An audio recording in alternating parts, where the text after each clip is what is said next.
Boa noite. Opa, e aí, cara? Fui eu que fiz as perguntas ali com relação ao pai. Tá, eu tenho preguiça de ler. Uma delas é como resgatar ou se reconectar com a força do pai, uma vez que ele não está mais presente. Meu pai já faleceu e há algum tempo atrás eu percebi que inúmeras dificuldades que eu tinha na vida eram pela falta dessa relação com o pai. Então, quando chega a determinadas situações que você precisa tomar determinadas decisões ou seguir em frente na vida, parece que daí tu trava porque para onde que eu vou? Há uma certa insegurança, um certo medo, e eu percebo que isso me trava, fico parado, fico bloqueado. Então, Verdade, cara. com relação à força, com relação à força do pai, no vídeo estava, não lembro se foi no Hum. vídeo de uma outra aula que você falou também a relação do pai com relação ao dinheiro também. Até você fez uma pergunta, que histórias você conta para falar da tua relação com o dinheiro, né? Uma das Ah, tá, numa das aulas. Isso, daí até me chamou a Então, atenção. E essa mesma história você usa para contar a tua relação com quem, né?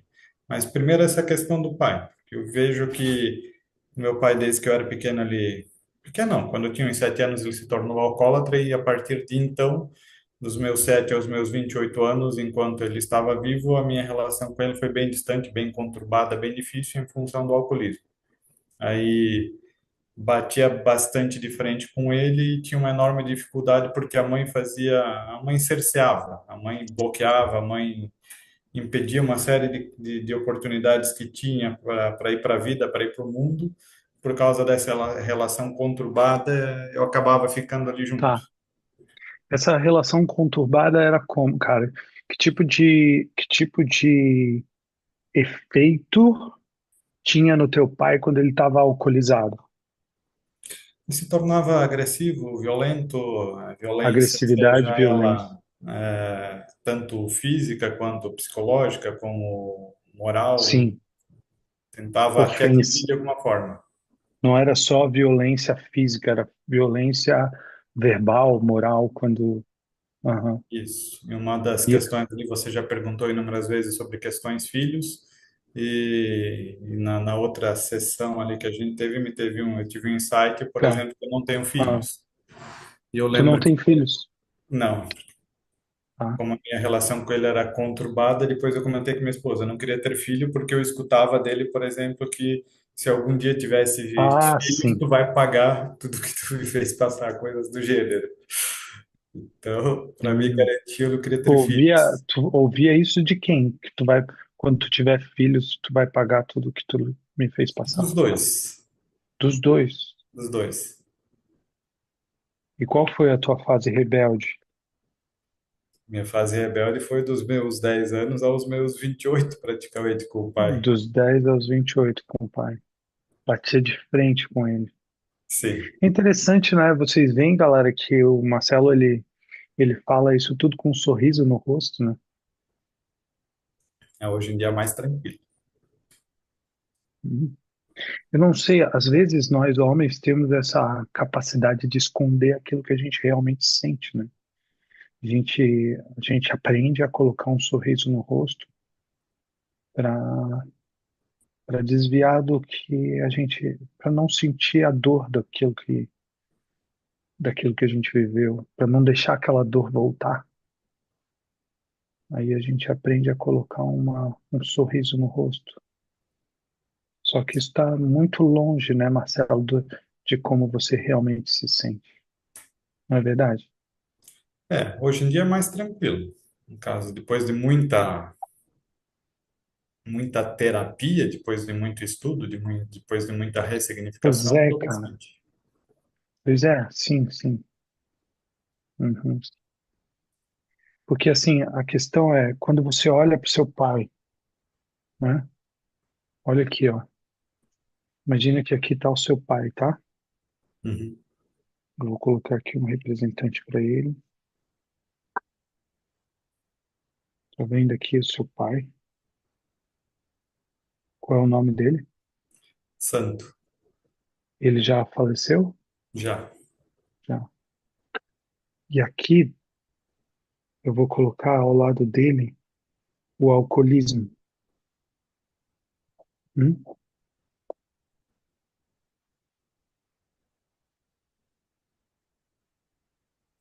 Tá vendo? Aqui está o seu pai. Uhum.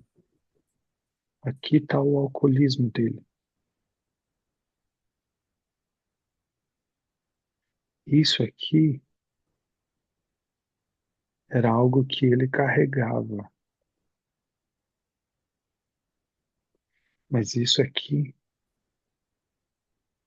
não define a pessoa que seu pai era. Era uma doença, era um comportamento que levava ele à violência. Colocar aqui a violência,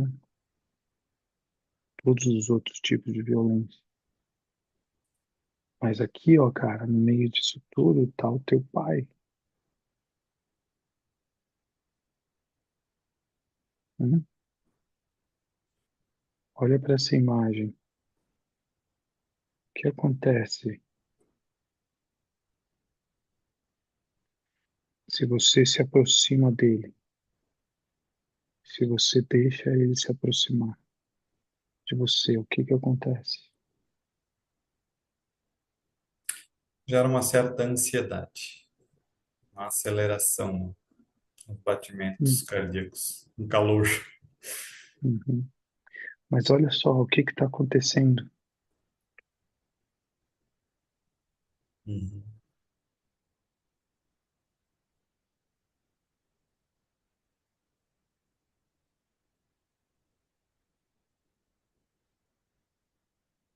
Não tenta entender, apenas deixa, se permita sentir.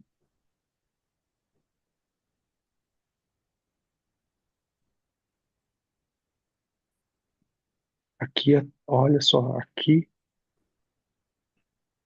o alcoolismo, aqui a violência dele. Aqui tá ele, ó.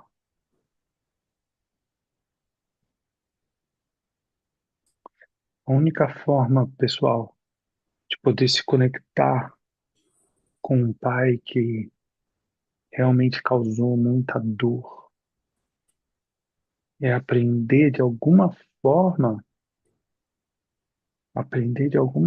a separar esse homem daquilo que ele fez, daquilo que ele causou ou da doença que ele carregava.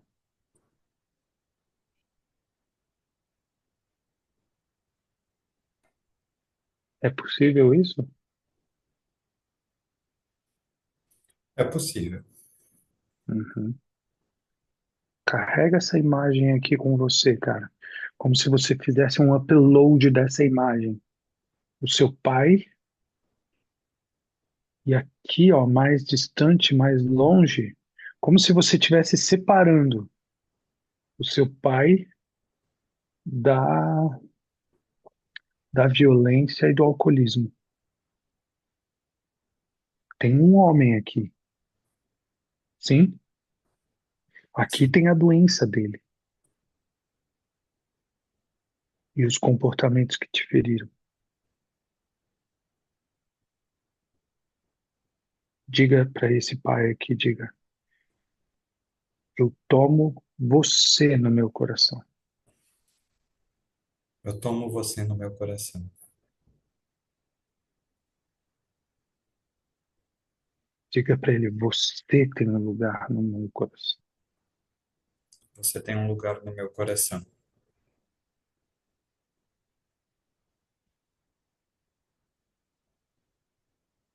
Aí você faz essa ressignificação, digamos assim, tá?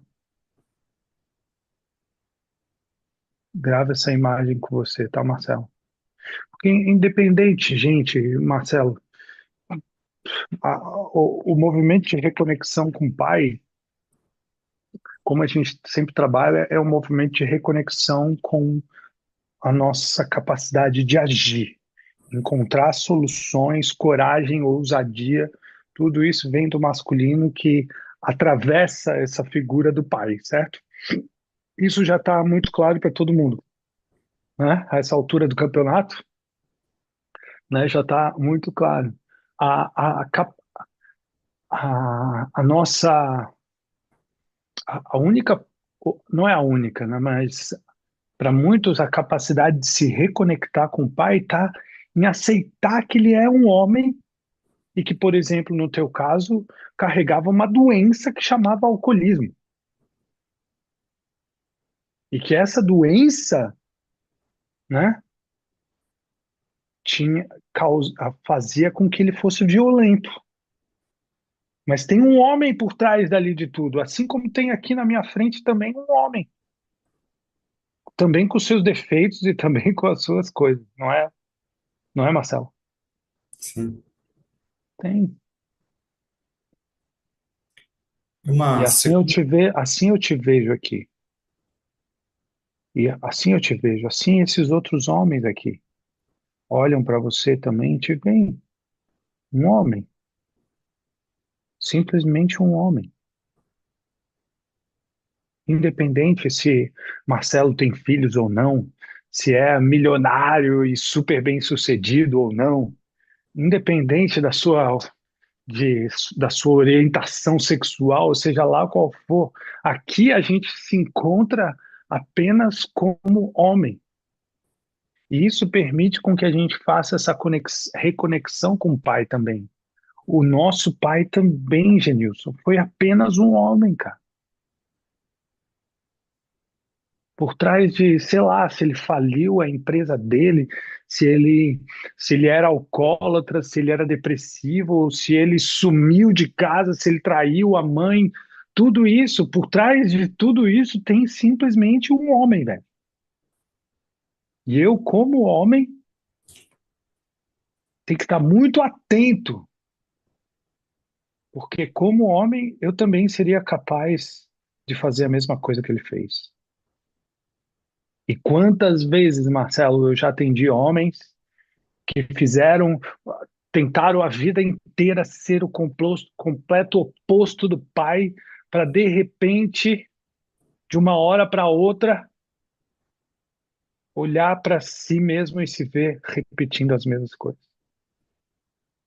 Porque negou a principal essência aqui, que você é um homem, como o seu pai era um homem, né? Faz sentido? faz. E aí independe se o seu pai está vivo ou morto. Porque aquele homem que eu vou lá visitar, meu pai ainda está vivo, né? Tem 85 anos. Cara, mas aquele homem que eu vou lá visitar de vez em quando e tal, dou um beijo, um abraço nele e tal, não é mais, não é mais aquele pai que eu tinha quando tinha 7, 8, 10, 12 anos. E é uma outra pessoa, porque eu sou uma outra pessoa. Então não acha que você tem menos algo porque o seu pai morreu, tá, Marcelo?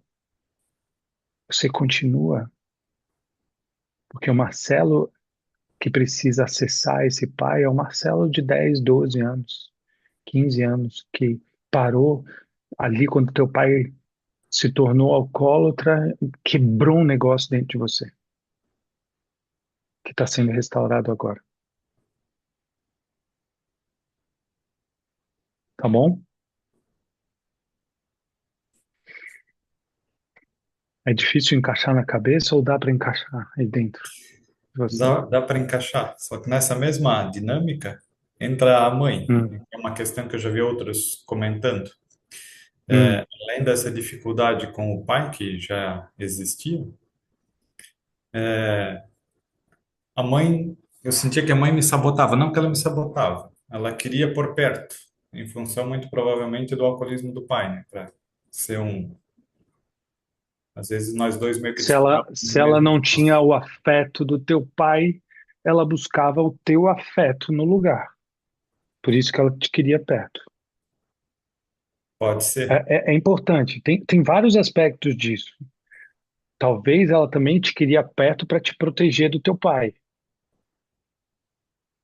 Mas não pode esquecer que ela também queria você perto para que você desse o afeto para ela que o seu pai não dava.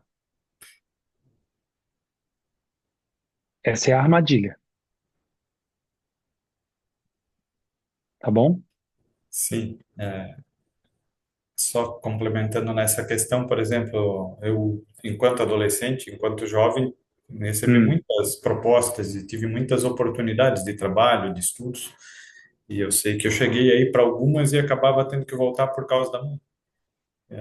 E ficava ligando, ficava cobrando, ficava, entre aspas, quando eu não conseguia de um jeito, chantagem emocional, que os meus tios ligavam, ah, tua mãe vai morrer, tu tem que voltar.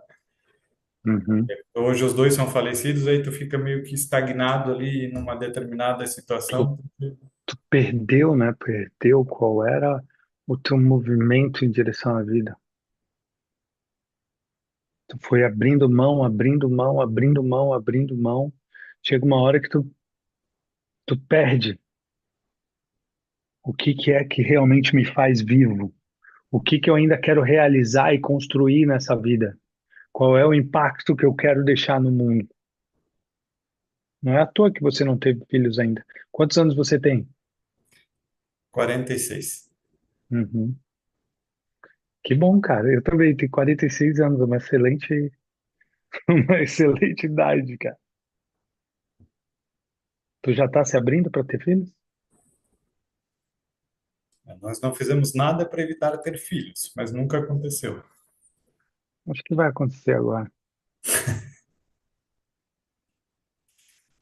Vamos deixar. Quando a gente vai curando as nossas feridas, a vida vai encontrando um caminho de acontecer.